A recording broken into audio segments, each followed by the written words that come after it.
Let's talk about multitasking.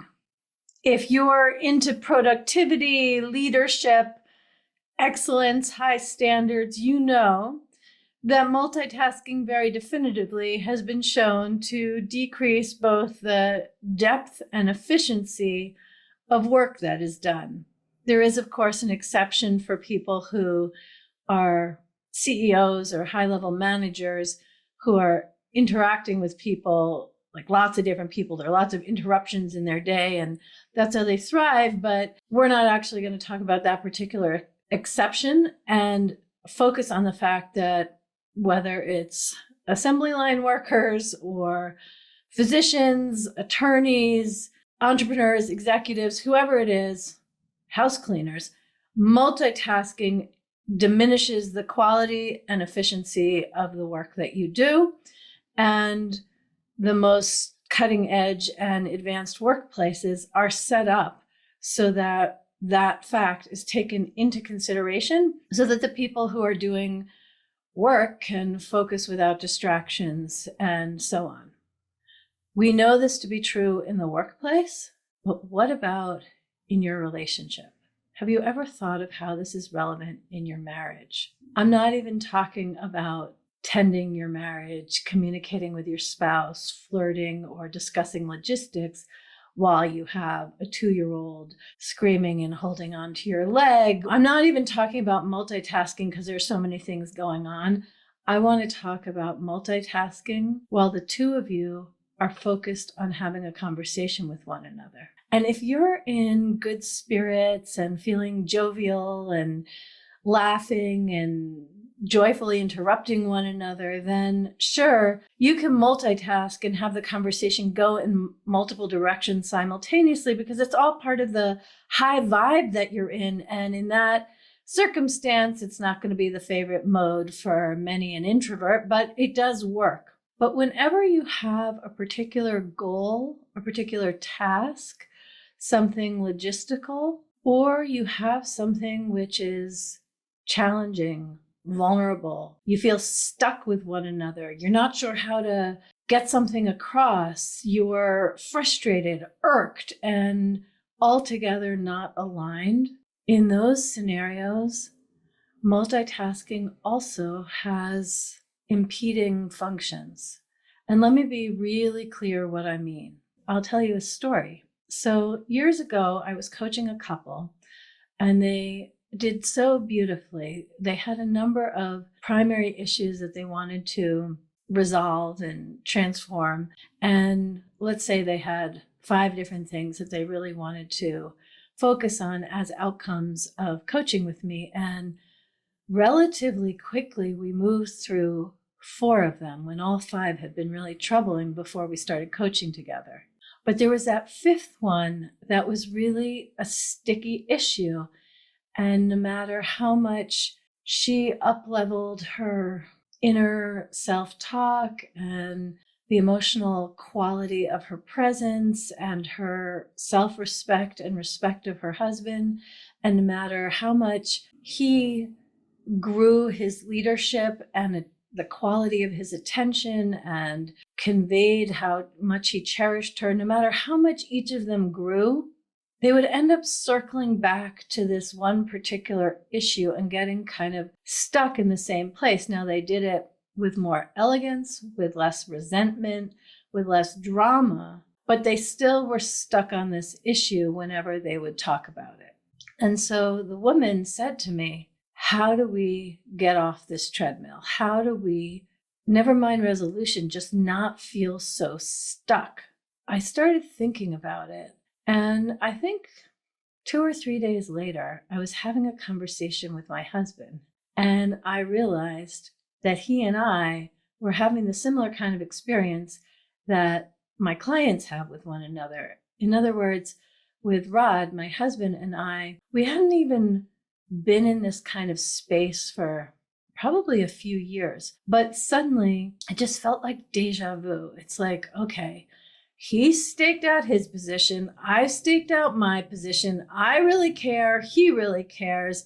We could compromise, acquiesce, and tolerate, something that both Rod and I had done countless times in the first 15 years of our marriage. But I am all about uncompromising intimacy.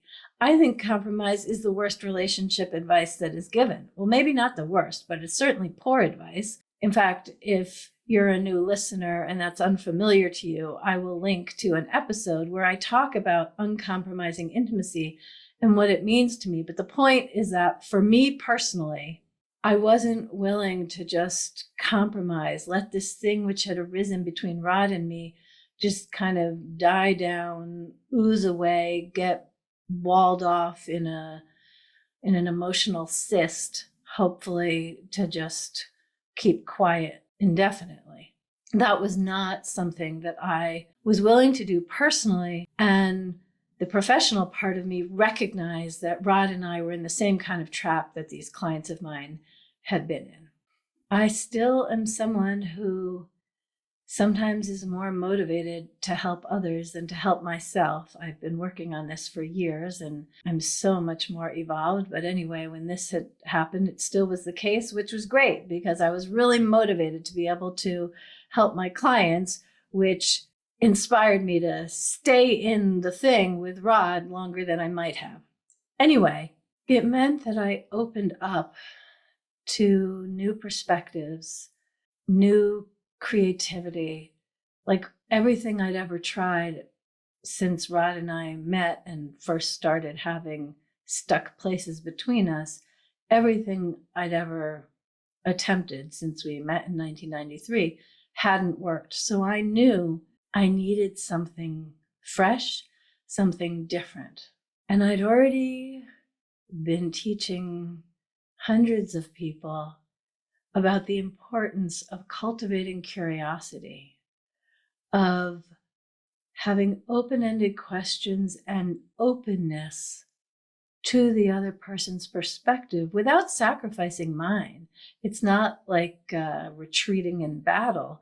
I was where I was, but I had room for whatever was alive in Rod. So this is what I tried. And I was clear that on many occasions, I would have just bulldozed through with my preferences. And I really loved that I couldn't bulldoze and just kind of push Rod's considerations aside. He had learned to really presence his own power, desires, and self-respecting integrity. So on the one hand, I was really happy he wasn't just acquiescing and putting his tail between his legs and doing what I wanted. But I also found it super frustrating that he was sticking to his guns because what he wanted was different than what I wanted. So I knew I needed a new way.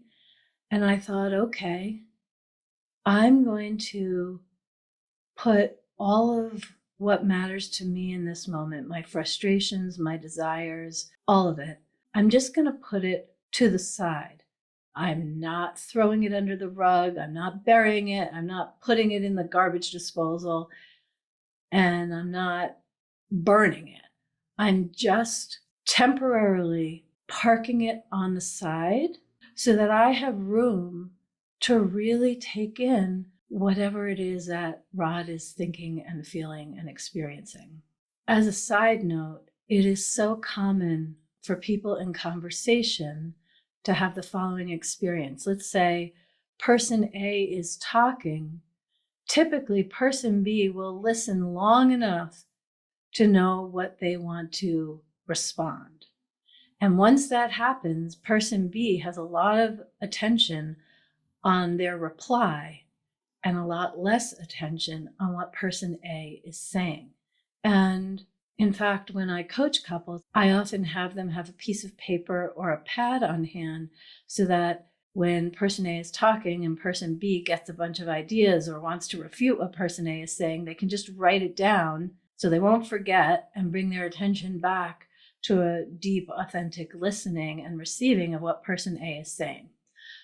So basically, going back to this tense moment with Rod, I employed these principles. I actually wrote something down, so there was no question that I would forget about it or anything.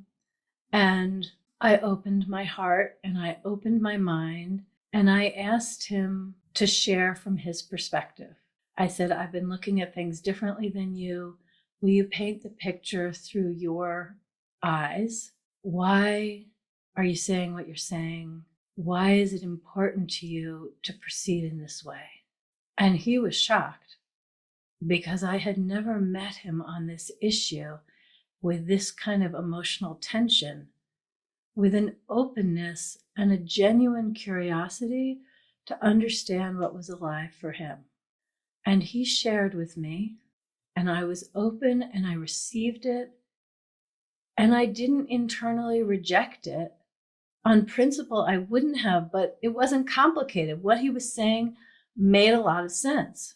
And once he felt truly heard, seen, in no way rejected or dismissed, he felt seen and heard, then he actually was available to give me the same courtesy and put his viewpoint to the side.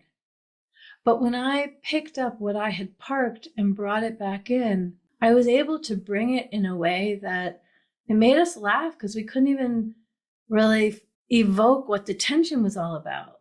Because as soon as he felt heard, and I really did hear him, there was nothing that was like a performance. I genuinely heard him. Then he had the ability to hear what I was saying. And what I said, I could see the connections and the alignment, and that there were a few things I wanted to adjust from what he had said, but we were a lot closer to one another than we had started. Now I'm talking about it as though it was a decision to make or something logistical. It actually wasn't. It's so long ago that I don't remember the particular details, but it had to do with his experience of our interactions and my experience of our interactions. And at first they just seemed totally incompatible. And we either went with his worldview on the whole thing or on mine because the gap was too big to close it. But when I parked my perspective and really opened to receive his, I understood more. And I certainly felt his goodwill. He felt heard and seen. And I could see that some of what he was saying actually mirrored what I was saying. He was just saying it in such a different way. And I couldn't perceive that while I was still holding on to my own perspective. So my hope in sharing this moment with you is when you have a sense of feeling stuck in relation to your spouse, it could be that you're in a conversation, it could be you're not in a conversation, but either way, I invite you to address the issue. And the most important point in what I'm saying in this episode of the Intimate Marriage Podcast is that you give full attention to one of your perspectives and then give full attention to the other one. And out of that, beautiful things can arise. You may not harmoniously solve everything, but you will feel connected again because you both feel seen and heard. And when you feel stuck or disconnected, at least one of you isn't feeling seen and heard. And it's really not possible if you're both holding onto your own perspective. So let me just add a little spice and say that the sexual position of 69 is thought of as so hot and erotic and connecting, and it definitely can be, but it is also extraordinarily challenging to be open and enjoying the experience with your own genitals, really in a receiving mode, and simultaneously active with your hands and mouth, with your attention on the experience you are providing. For the purposes of this conversation, that is multitasking. And if you can do that and both of you really enjoy both, then by all means do it in conversations. But that is a super Olympic level use of attention in relationship. And there's so much more pleasure and connection available if you have your attention on one person's experience and then on the other. Because when you do that, the way you get to feel connected and unstuck is worth every bit of effort that it took to put your own viewpoint aside and open to your spouse's, and then bring yours in to share it.